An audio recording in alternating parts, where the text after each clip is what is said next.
The old man was leisurely sunbathing, completely unaware of the zombie feasting behind him. It wasn't until the people inside the house started shouting frantically that he woke from his pleasant nap. What are you all doing in there?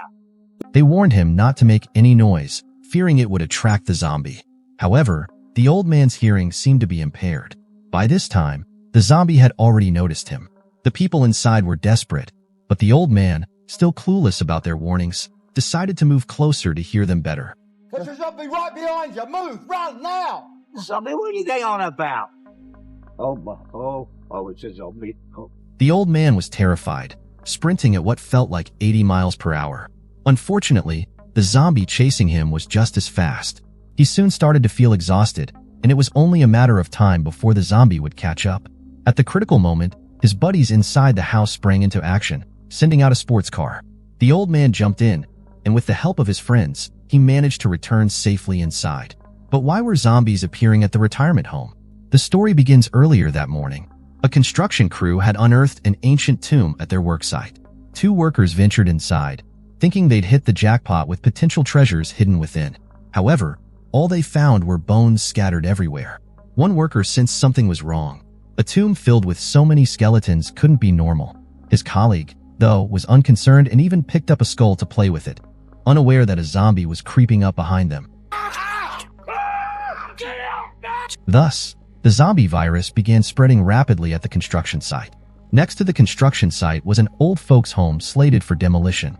The director was deeply troubled by this, as the demolition would leave dozens of elderly residents homeless. The director's two adopted sons delivered meals to the seniors daily. Upon learning about the impending demolition, they decided to help their adoptive father reclaim the retirement home by robbing a bank. Determined, they enlisted their old friends, Katie, an expert lockpicker, Davy, a tech whiz, and Mickey, an underground arms dealer rumored to have been a soldier with a metal plate in his head from a battlefield injury. They arrived at the bank in a van, disguised as construction workers. However, being first-time bank robbers, they were unsure how to proceed once inside. At that moment, the bank manager walked out and asked if they were there to collect the payment. The group was momentarily stunned but quickly nodded in agreement, following the manager inside. Earlier that morning, the manager had arranged with a construction company to pick up the payment for their project and mistakenly thought the group was sent by the company. After a brief questioning, the manager began to realize something was off and discreetly pressed the alarm button. Noticing this, Mickey immediately pulled out his weapon and forced the manager to lead them to the vault. As they laid eyes on the neatly stacked cash, they were momentarily dumbfounded. However, their excitement was short-lived. Just as they were ready to leave with the money, they found the police waiting for them outside. Without hesitation, Mickey opened fire, initiating a fierce shootout. Forced to retreat back into the bank, they took two hostages to negotiate their escape. When they stepped outside again, the scene had drastically changed. The street was in chaos, with a few zombies shambling around nearby. Realizing the severity of the situation, the group decided to make a quick escape, taking the hostages with them. Meanwhile, zombies broke into the retirement home. Unaware of the danger, a caregiver approached them to ask what was going on and was bitten on the spot. The elderly residents quickly began to evacuate, with the director covering their retreat. The director, a former soldier, took down a zombie with a series of well-placed punches before leading a nearby elderly lady to safety. They initially planned to escape through the back door, only to find it swarming with zombies as well. The entire retirement home was surrounded. With no other options, they retreated to the kitchen, barricading all the doors and windows, and prepared to wait for rescue. On the other side, the group, now laden with their loot, arrived at an abandoned factory. As soon as they got out of the car, they saw a zombie shambling toward them. Mickey, ever the hothead, immediately fired a shot. Unaware that zombies need to be shot in the head to be killed, he was bitten on the arm. Katie, unable to stand by any longer, took the shotgun from Mickey and efficiently dispatched the zombie with a clean headshot. Just then, another zombie appeared around the corner, pushing a baby stroller. Mickey, despite his injury, quickly dealt with this new threat and then gingerly picked up the baby from the stroller. This act revealed a surprising soft side to Mickey's otherwise gruff exterior. However, this was no ordinary baby. The group entered the factory, with Mickey beginning to show signs of infection from his bite. Fearful that the others would leave him behind with the money, he grabbed Terry's car keys and demanded to guard the two hostages alone. Terry, noticing Mickey's strange behavior and knowing he might turn into a zombie at any moment, didn't dare to confront him as Mickey still had a gun. Mickey took the hostages to a different area and tied them to a pillar. As he lay on a couch, he gradually lost consciousness. When the hostages attempted to escape, Mickey suddenly stood up, now fully transformed into a zombie. Seeing him move towards them, the hostages were terrified, but the pillar temporarily shielded them. Hearing the commotion, the rest of the group rushed over. Terry quickly grabbed Mickey and tried to shoot him in the head. However, Mickey's metal plate in his skull caused the bullets to ricochet harmlessly. After several failed attempts, Terry took out a grenade and shoved it into Mickey's mouth. In the chaos, the male hostage seized a gun and attempted to fight back, but within moments, zombies surrounded him. Defiant to the end, he was torn apart, managing to shoot Davy before succumbing to the horde.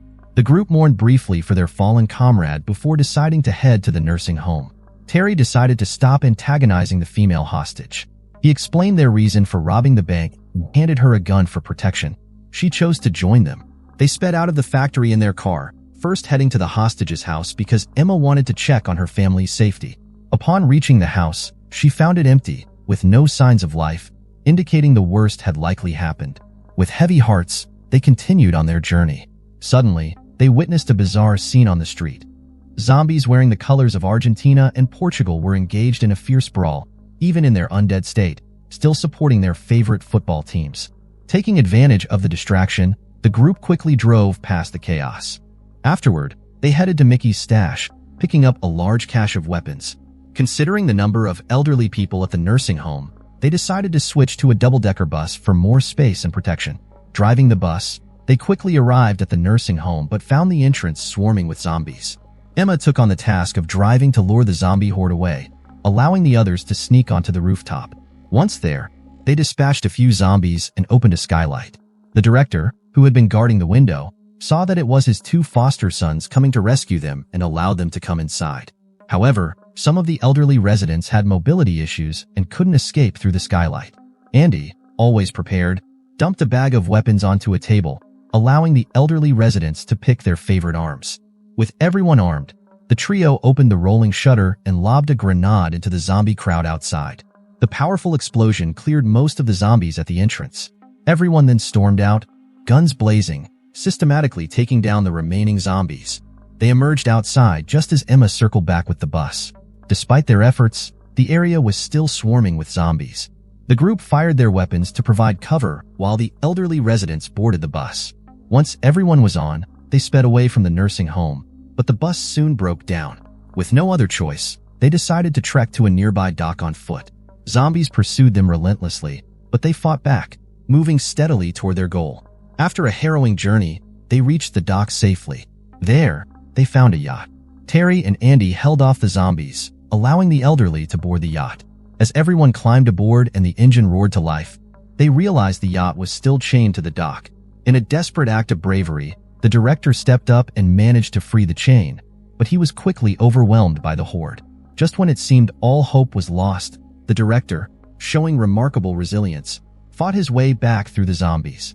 Reunited, they opened fire together, clearing the remaining zombies. With the area secured, they all boarded the yacht and set sail, finally escaping the chaos of London. The director's heroic actions won the admiration of the elderly lady, earning her heartfelt affection. Andy also found his true love amidst the chaos. As the yacht sailed away from the city, the sky was filled with the sight of numerous helicopters, signaling that the crisis would soon be over.